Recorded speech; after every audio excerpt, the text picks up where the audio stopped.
युग परिवर्तक परम संत बाबा जय गुरुदेव जी महाराज, इनके चरणों में अरबों खरबों प्रणाम। ईश्वर भगवान, इनके दृश्य अदृश्य शक्तियों को भी कोटि कोटि प्रणाम। आदरणीय अन्ना जी और दादाजी, इनको भी मेरा प्रेम पूर्वक जय गुरुदेव। साथ ही साथ यहाँ पर उपस्थित बीरवाड़े गांव के सभी माता पिता भाई बहनों को बड़े प्रेम के साथ जय गुरुदेव। प्रेमियों, आज का सत्संग का निमित्त है ये जो माता जी है, सुबह माता जी, ये हमारे आपके बीच से आज चली गई है। ये जो जड़ शरीर है उन्होंने छोड़ा है, त्यागा है, और उनके 10 बजे के पश्चात ये सत्संग का कार्यक्रम हो रहा है। तो लेकिन वो बहन, वो माता गुरु महाराज से नामदान लिए था और सत्संगी थी। आखिरी समय तक उन्होंने भजन किया। तो ये बड़े परम सौभाग्यशाली ऐसे जीव होते हैं जो आखिरी समय तक गुरु की ध्यान में, गुरु के लय लगाए बैठे रहते हैं। तो इसमें कहने का कोई सवाल ही नहीं उठता कि उनकी जीवात्मा की संभाल होगी नहीं होगी। गुरु महाराज स्वयं उनकी जीवात्मा की संभाल करेंगे, क्योंकि वो उन्हीं का वादा है कि जीते जी और मरने के बाद भी मैं आपकी संभाल करूंगा। जिन जिन प्रेमियों को गुरु महाराज ने नाम का दान दिया है, उनके लिए गुरु महाराज का अभिवचन है कि जीते जी भी और मरने के बाद भी मैं उनकी संभाल करूंगा।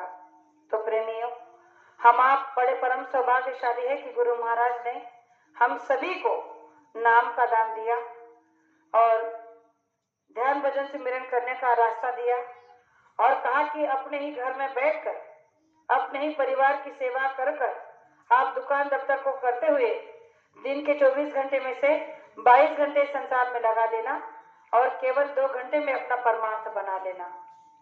लेकिन आज देखा जा रहा है कि हमारे पास दिन के 24 घंटे में से 22 घंटे तो कहने के लिए है, लेकिन 24वां घंटा हम काम करना चाहते हैं और 1 घंटा भी अपने आप के लिए देना नहीं चाहते।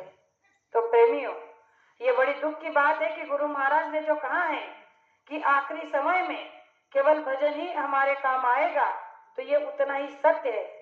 संसार में जो भी हम आप कमा रहे हैं वो सारा संसार का यही रहने वाला है, साथ में कुछ भी नहीं जाएगा।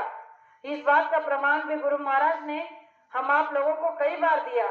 सत्संग के माध्यम से अन्ना जी भी कई बार समझाते हैं कि ये मनुष्य शरीर केवल भजन करने के लिए मिला है, तो इसमें आप भजन ही करो। संसार तो हमें मिला है, उसे तो करना है, लेकिन संसार करते करते परमार्थ कर लेना चाहिए।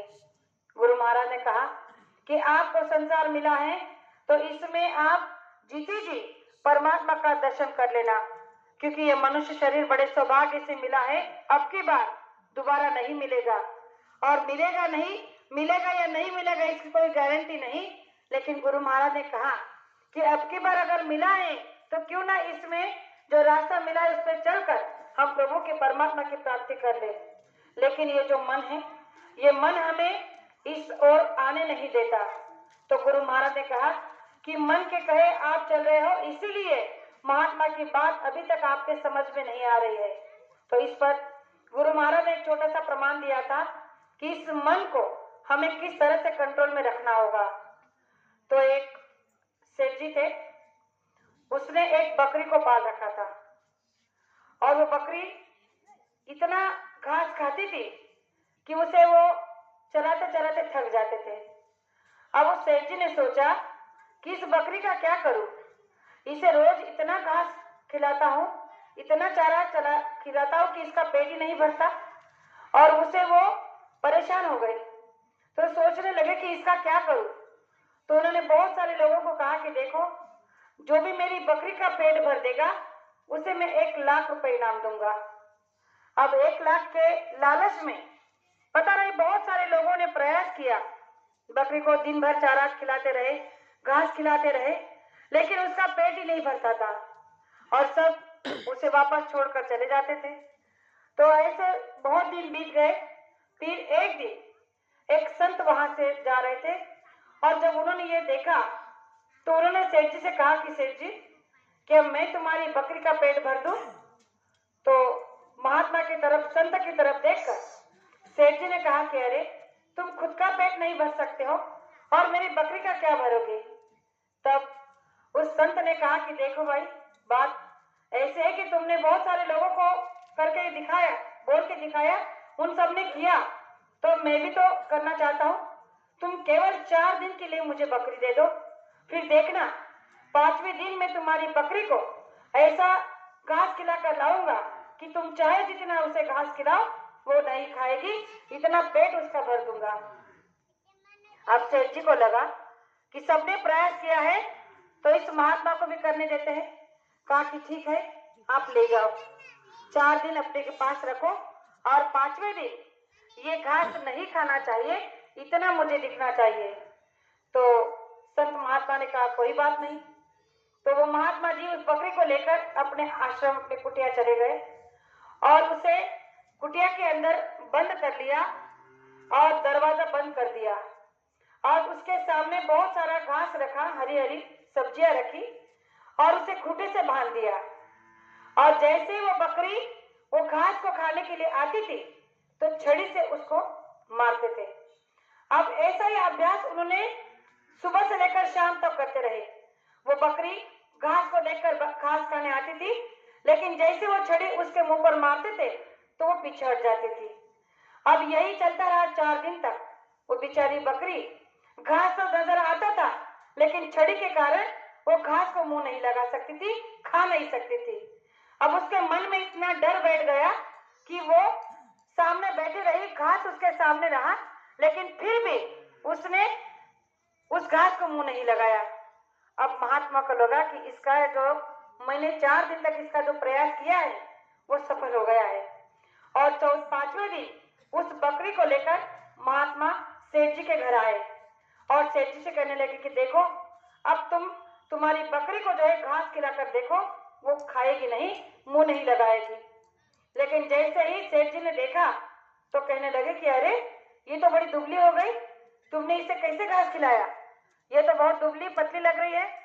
तब उस संत ने कहा, उस महात्मा ने कहा कि अरे, इसने घास बहुत खाया है, ये तुम्हारी याद में दुबली हो गई है, ऐसा कुछ नहीं है, तुम इसे खिलाकर देखो।